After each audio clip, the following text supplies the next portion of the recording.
ভাগ্যশ্ৰী মেধি। নমস্কাৰ, মোৰ নাম বিকশিত ভাৰতৰ প্ৰজেক্ট ছাব্বিছনৰ আমাৰ ভাগত পৰা টপিকটো হৈছে rural skill development for local employment. অসমত গ্ৰাম্য দক্ষতা বিকাশ আৰু স্থানীয় নিযুক্তিৰ বাবে কেইবাটাও চৰকাৰী আঁচনি আৰু মিছন কাৰ্যকৰী কৰা হৈছে। ইয়াৰ মুখ্য উদ্দেশ্য হৈছে গ্ৰাম্য যুৱক যুৱতীসকলৰ উদ্যোগৰ বাবে প্ৰয়োজনীয় দক্ষতাৰ প্ৰশিক্ষণ দিয়া, নিযুক্তিৰ সুযোগ সৃষ্টি কৰা আৰু আত্মনিযুক্তিৰ বাবে উৎসাহিত কৰা। কিন্তু বিকশিত ভাৰতৰ ক্ষেত্ৰত সৃষ্টি হোৱা এটা প্ৰধান সমস্যা হৈছে গ্ৰাম্য দক্ষতা বিকাশ আৰু স্থানীয় নিযুক্তি। স্থানীয় নিযুক্তিৰ হোৱা অসুবিধাৰ বাবে গ্ৰাম্য যুৱক যুৱতীসকল কৰ্মসংস্থানৰ সন্ধানত চহৰলৈ ঢাপলি মেলিবলগীয়া হয়। ইয়াৰ প্ৰধান কাৰণ হৈছে বৃত্তিমূলক প্ৰশিক্ষণৰ অভাৱ আৰু থলুৱা উদ্যোগৰ কম উপলব্ধতা।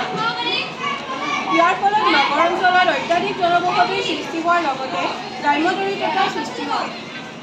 এই সমস্যাটো সমাধানৰ বাবে আমি স্থানীয় শিল্পকলা, ক্ষুদ্ৰ লঘু আৰু মজলীয়া উদ্যোগ আৰু ডিজিটেল প্ৰশিক্ষণৰ সৈতে সংলগ্ন গ্ৰাম্য দক্ষতা কেন্দ্ৰ স্থাপন কৰিব লাগিব।